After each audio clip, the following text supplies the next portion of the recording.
Let's talk a little bit about Watson. I mean, we've heard a lot about Watson and cognitive computing and the power of Watson to have to actually help in the medical area. I mean, is everybody here familiar with the medical applications of Watson? I mean, they're pretty substantial in cancer therapies and so forth. Mm-hmm. What are some of the other areas in which Watson has commercial application? Can you talk a little bit about that? Yeah, so when Watson first came out, it did Jeopardy, and we had to feed it all the information that would be useful for answering Jeopardy questions. And that's really the magic of cognitive computing, is being able to understand the language of what it's being applied against. So the medical industry, it's being applied against all the textbooks and all of the periodicals that come out in the medical industry. And the elements behind Watson that allow that to happen are things like understanding context. We had to write an engine that understood the difference. You know, if I use the word in this context versus this context, what is the different meaning of that? Our brains do that very easily. It's very hard for a machine to do that. And then in January of this year, we made announcements about moving beyond the medical industry. And we opened it up to a partner ecosystem. And we invited partners to work with us, and we had to make Watson not this big mass of servers, but we had to make it available to these people to build on. And so the cloud is a natural solution to that. So now we've put those component pieces that allow us to understand natural language, that allow us to do machine translation and translate from one language to another, that allow us to understand relationships between words. We've made all those services available for developers. So some of the new areas that we're coming out with, actually partners are building solutions in, are areas like personal health. So being able to ask a question like, I just got off a, 24-hour flight, and I'm in another altitude, and if I go running, will this have impact on my body for health nuts? Other areas are in the travel industry. So the same guy who did Travelocity is starting another company in the travel space that won't just say, hey, you can get a flight to Austin, Texas at this time and on this date. But you can ask it a natural language question like, I want to have a bachelor's party in Austin, Texas. And it will give you information on things that bachelors like to do in Austin, Texas. And I have a prototype of this up right now. It'll tell you when the University of Texas sporting events are.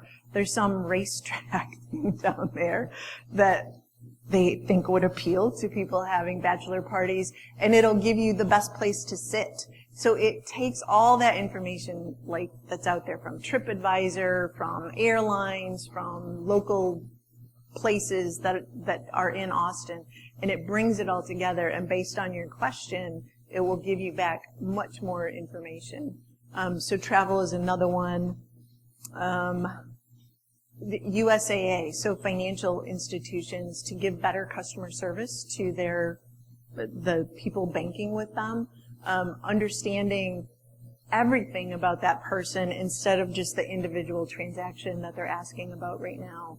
One of the examples they gave was someone coming up to cancel their life insurance policy, and that may actually be affected by some financial situation that person has, and they want to immediately bring help to that person in the form of a customer service agent that can say, I don't just know Bethann Cregg, I know everything about Bethann Cregg, and I think we need to help her in some way because she's having some financial difficulty. It isn't about the discrete transaction, it's about the whole picture.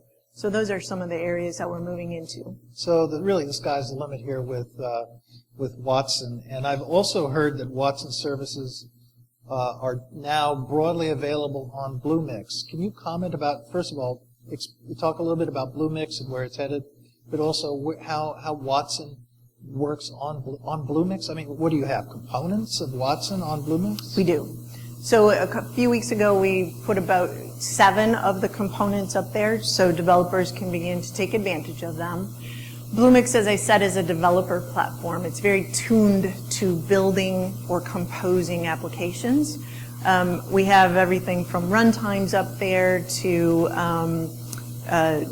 web servers, to security, to databases, to Watson componentry, and you can take those and compose applications, and we show you what your applications are, we tell you the health of those applications. It's very much tuned to the developer. And those services, the Watson services, are all in beta right now, but they will be launching soon, and we add more components up there every day from ourselves, from IBM, but we also cultivate them from partners around the globe so they can all put them up there. The APIs are then accessible to any developer, and we're working with a lot of development communities to create new applications in the space. Well, long term, where is Bluemix headed? I mean, it's an interesting platform. It's platform as a service, right? You can build solutions, but where do you plan to take Bluemix over time? So the Bluemix experience for the developers will just keep expanding, but then the IBM Cloud Marketplace will actually house many of the applications that are built.